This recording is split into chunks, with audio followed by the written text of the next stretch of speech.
Kia ora tātou. Welcome to the special Ngāhere Talk series we've called Whakatau. Whakatau means to make a decision, to settle yourself on something. We've all had to navigate this global pandemic and had to make the decision to whakatau ourselves on whether or not we'd get the vaccination for both us and our whānau. For some of us, it's been a hard decision with consequences that are tough to bear. For some, it's been confusing, it's been too rushed, or it's been too scary. Join me as I kōrero with whānau who have made the brave decision to vaccinate themselves and their tamariki, and learn how they were able to whakatau their heads, hearts and puku on this whole COVID vaccination debate. Mauri ora. Well, kia ora Dan and Michelle. Thank you so much for joining us today for this kōrero on Ngāhere Talks. Sure. This is our first episode of a 3-part podcast series called Whakatau.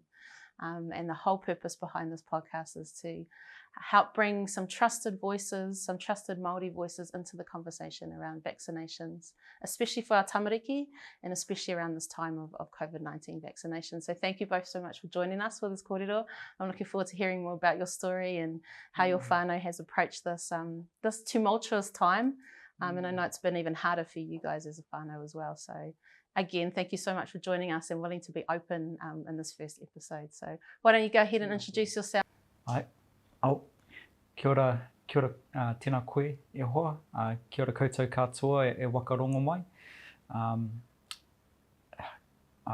He pai ki te tūtaki i a koutou. He uri wake ke au no ngā iwi kei roro e te koro ai te munga titoia, ara ko te waka Aotearoa. Ko tito ko waru te tangata, ko mani ia kai te apu, ko te arawa te marae, ko Ngāti Ruanui, Ngāruahine rangi o Kiwi. E tipu aki māua ko anō o taitahi, and then e hara mai ki tamaki makaurau e noho ana. So kia ora everyone, my name is Dan Walker. I come from Taranaki, grew up down in Christchurch with this lovely lady. And we met when we were 10 at Bamford Primary School, represent. And then we went to Linwood High School together, and I proposed to her. And then At high school? In high school, and then, but I realised I didn't ask her dad, so I asked her dad first, and then proposed to her again at her 21st. Oh wow! But yeah, my name is Dan. We've been in Tāmaki Makaurau now for 14 years. No, since the end of 2007. Okay. So, yeah, 16 years. And we live on the Whangaparaoa coast, beautiful space here with our 3 beautiful tamariki, Josh, Tyler and Maya. Kia ora. Kia ora. I'm Michelle, and I'm a stay-at-home mum for our 3 kids. And yeah, I don't really have much else to say. Oh, awesome! It's lovely to meet you, Michelle. And I've known Dan for a couple of years now, and you do some amazing mahi for our people out there. So yeah, I guess we'll get into the kōrero here. But I think first of all, like a really interesting thing for me would be to know, like, how do you as a whānau make decisions for the health and well-being of your whānau? Well, I guess, since they were born, we got them all vaccinated with their immunisations, and yeah, it's kind of just flowed from there, I suppose. There was never really any concerns. We always knew we were going to vaccinate our children, and yeah, we as a whānau, I guess we talk about their health a lot. And we're always communicating. We've never really disagreed on their health, eh? No. So whether it's Joshy or Tyler just recently with his more around, he's got dyslexia, and we just said we're going to do whatever we need to do to help him through this and support him. And Joshy with his cancer, we just came together as a unit and made sure that we were that, I guess making sure he had the love and the support always. it's just it's a team effort, I think, and Yeah. making sure we're united is key. But if we do disagree, that we respect that too. Like I think, with the vaccination, the COVID vaccination, initially you were like, nah. No, I didn't want to. I was on the fence. Yeah. And I was like, sweet.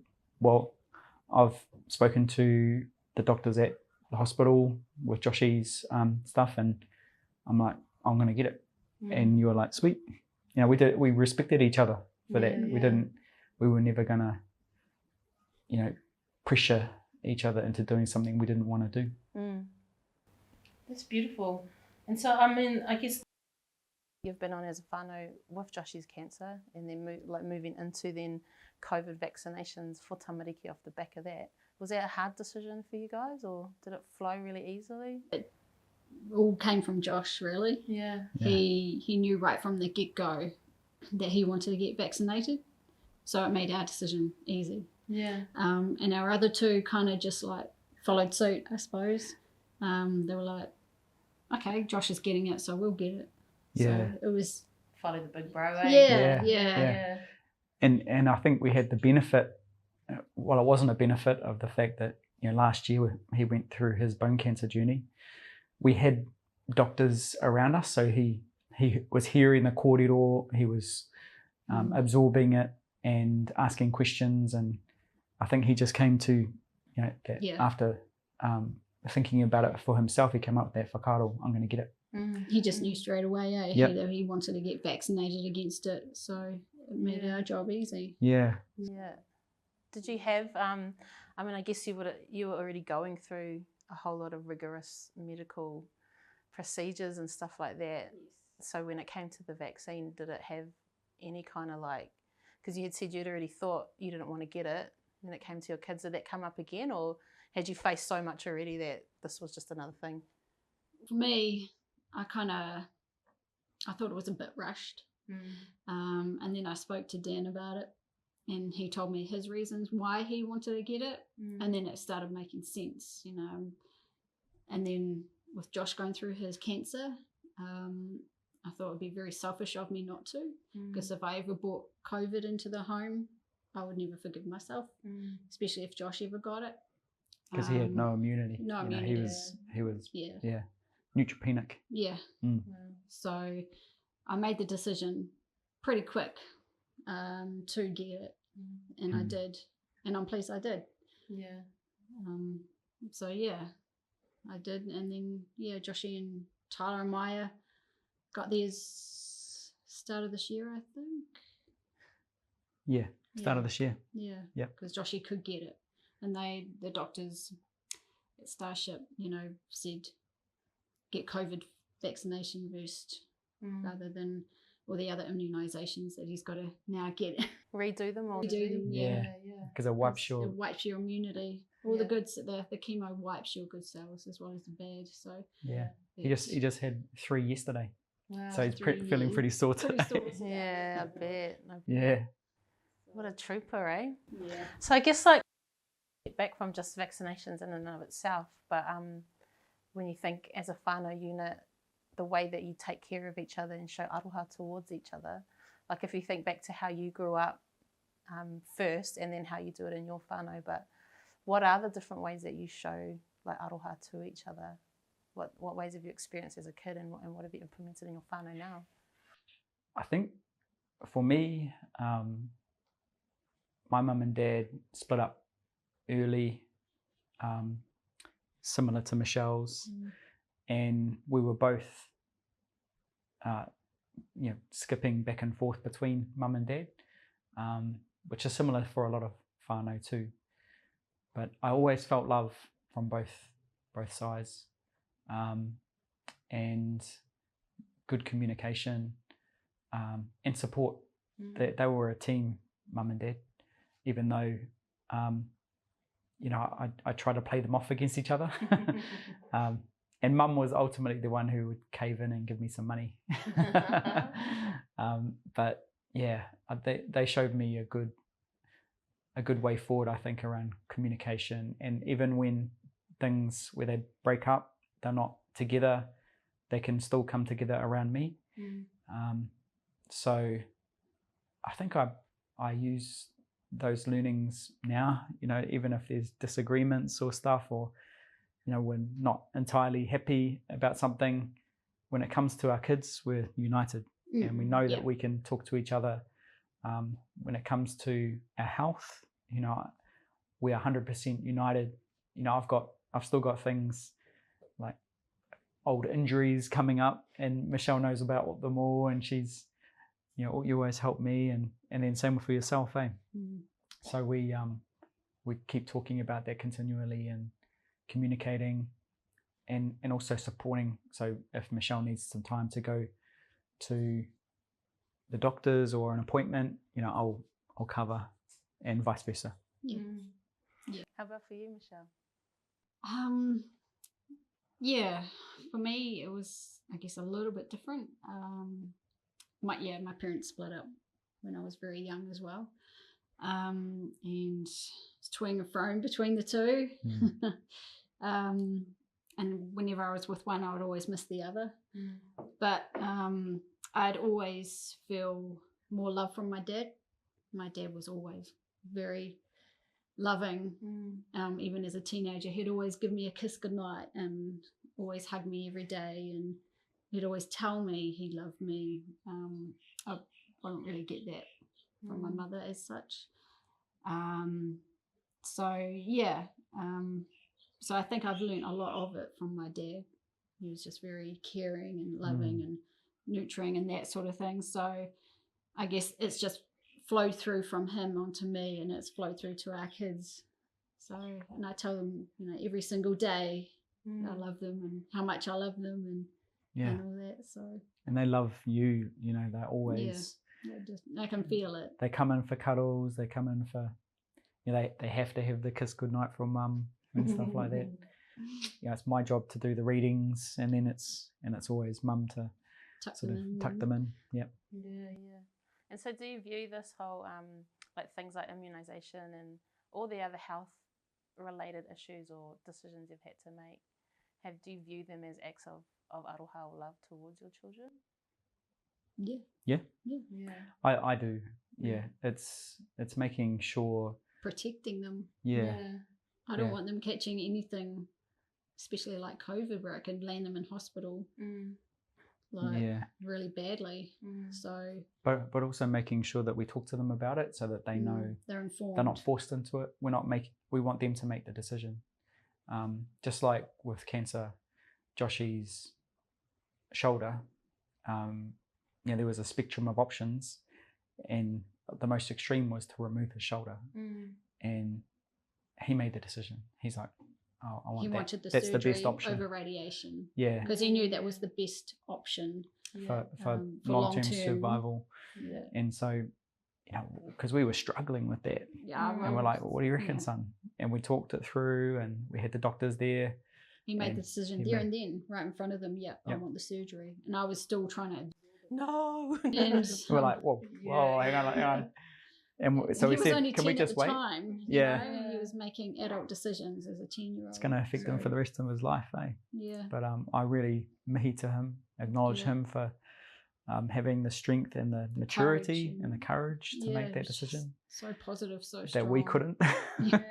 But it's also, we created that space of love, the aroha, to make sure that he knows that whatever decision he makes, we'll back him.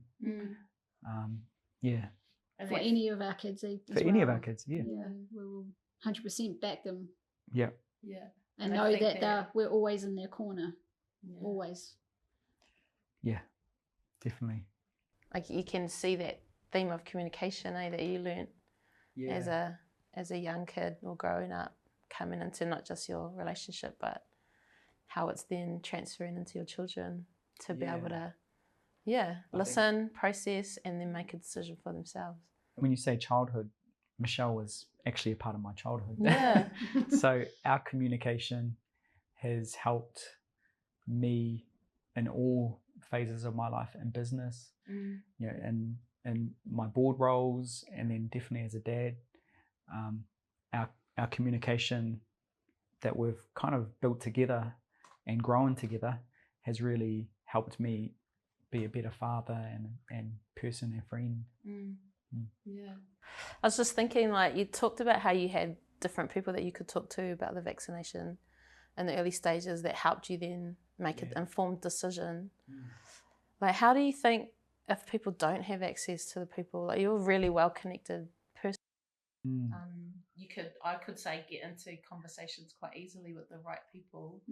But if, say, you were in an environment where maybe the only other people you can talk to have the same view as you or the same amount of information, and maybe it's misinformation, like, how would you like recommend that a whānau could dig a little bit deeper and find out a little bit more? That I know that there's a lot of whānau out there that are still wrestling with this and are still fighting against like the same opinion and the same line of conversation, and maybe even they have access to information but can't quite understand it and make sense of it.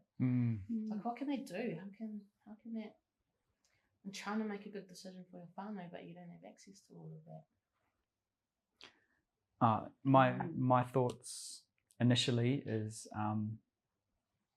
karoha, because that's definitely a space. Even I've got whānau in my broader whānau who are in that space too, and it's making sure that you don't trust just what's on Facebook as the social media space is. It's kind of like a town hall, so you've got also all those different opinions flowing, and it's full of misinformation. And misinformation, because it reflects society, and people. If there's a vacuum of information, or if there's a space where there's poor access to it, it'll always get filled with different opinions and stuff. So I think making sure that you're careful about where you go for the information. Don't just jump into social media and stuff. In my view, in my personal view, I would say seek out an expert, because no matter where you are, what community you are, there will be doctors somewhere, and it would be talking to your doctor and trying to have that conversation with them. I need to check my privilege, because I'm definitely in a space where I can easily have those conversations. It's not as easy if you're in a rural space where you can't even get to the doctors, or maybe it's like a long drive and you don't have the petrol. So it's trying to get access to the whānau support. For me, I guess it's because we had a whole lot of help and support around us last year, that I could get the actual information from the doctors, Josh's doctors, and that, make an informed decision for myself. But even at the start, there was a pushy doctor, and he was Mark. Good on you, Mark. But he was like, "Hey, you got to get this," and she's like, "Well, I don't have enough information." And he's like, "Yeah, but you got to get it for Joshy." And he was coming on too hard, too fast, and I think that's important too. Where that you got to meet people where they're at. There's plenty of people who they don't have access to the same amount of knowledge as you, and you've got to be, you've got to have compassion for that and empathy, and make sure that you don't try and push people into doing anything. 100%, and it is, I mean, I've also seen so many people that there's a lot of fear that people are facing, and fear with that, I guess, that unknown. We even spoke a little bit earlier about mistrust of the system that hasn't served our people well. That's true. It has evidence to back that, and that's a hard thing to come over, to overcome. Totally. I mean, does that ever factor for you? Do you ever think about that? Like, I'm of the belief that the government, I try and keep them out of my life as much as possible. If there's a future for my whānau, it's going to be through the blood, sweat and tears of us that make that happen. And government getting involved will just makara. So I try and keep them out. And so I have aroha for whānau who also have that same belief where they're like, the government isn't the answer for me. And this is where it's so different, because with COVID, the government became the answer. They were the people pushing everything, all the information, all of the directives. They even made mandates happen. So yeah, I can see it from whānau who have been dicked over. They've had poor experiences. They've seen it in their own whānau. To not trust the government is understandable in that case. Yeah, it is hard, eh? But then, how do you then get over that, right? Or not, but if it is the right decision to make. I mean, I still struggle with the conversation myself. I'm vaccinated, my whānau's vaccinated, I feel like it's the right thing to do. But then sometimes I'm like, but is it though? Is it really? Like, are you going to be okay if you don't have it? Oh, I don't know. I don't think anyone really knows yet. The evidence is still to come. The long-term effects. The long-term effects, yeah. And to some degree, you feel like it's a little bit of a gamble. But then there is evidence as well for vaccinations in and of itself, and the process that they went through to create it. But it's just not that black and white, I guess, as it can be. Nah, this was rushed, eh? This was definitely rushed. And the benefit that they had was this was a global thing. So there was a lot more money and people on it than ever before. And I think there's the government, which is where we know we can't trust always for our whānau, but there's other people that you can speak to about it now that also can help give access to information. Not be pushy, but make sure that they have access to the right information. And that can be your doctor. Again, some people don't trust the health system either, but there's also other people in terms of marae and other community spaces too, school.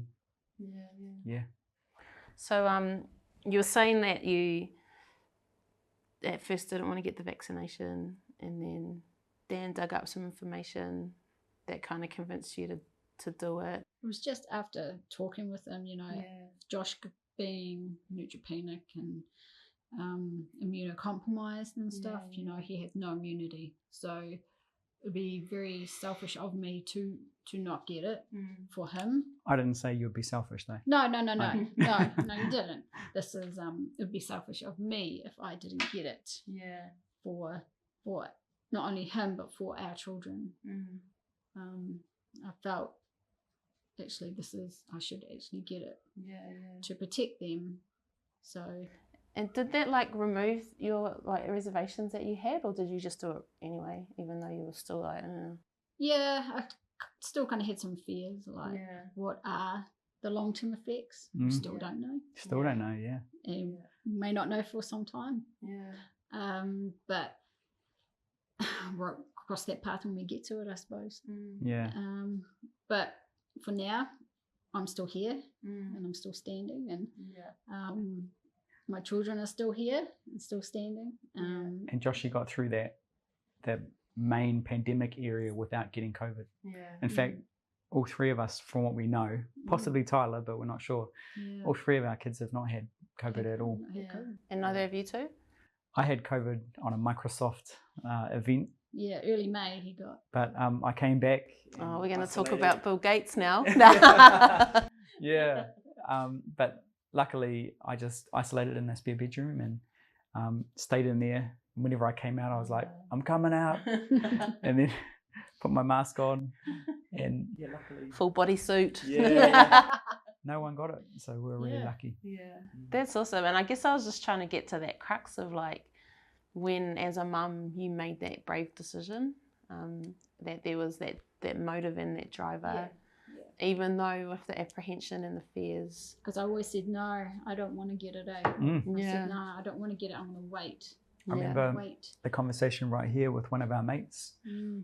You're like, are you going to get it? And he said, no. You're like, yeah, I'm not going to get it either. And But then, you know, I've got to think of Josh with Yeah. his cancer and the situation he was going through and stuff. So I couldn't bring COVID in when he's going through that. That would just make him 10 times worse. Yeah. It would land him in hospital fighting for his life again. Yeah.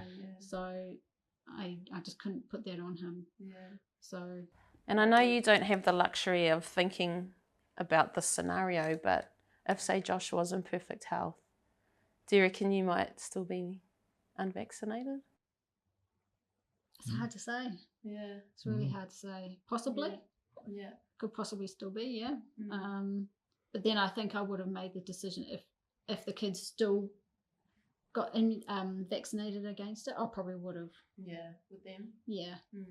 So for me, I would have got vaccinated just because I've done my research. I've got access to those resources to have that research, and from my research, I believe that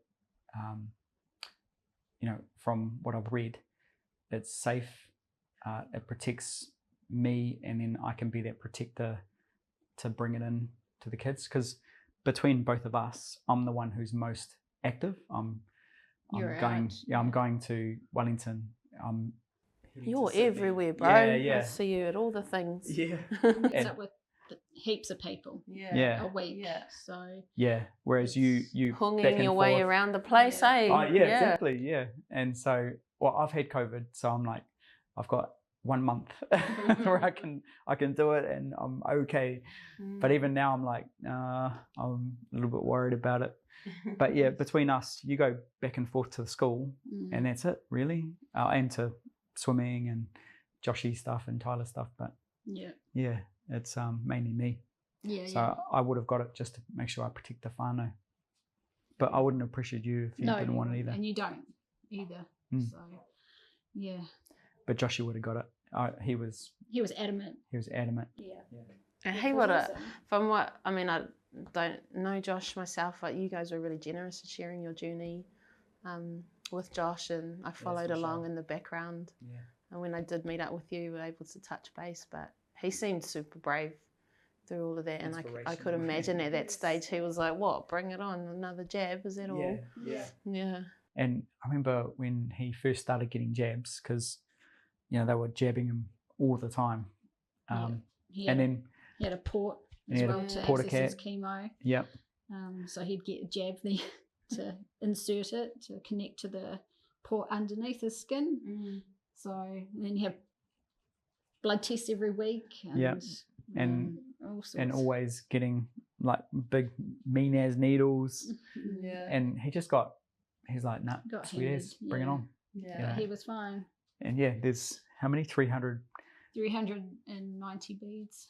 Yeah, so almost 400 beads. Yeah. That's a lot of blood transfusions and blood tests and chemo. Surgeries, night stays in hospital, chemo visits.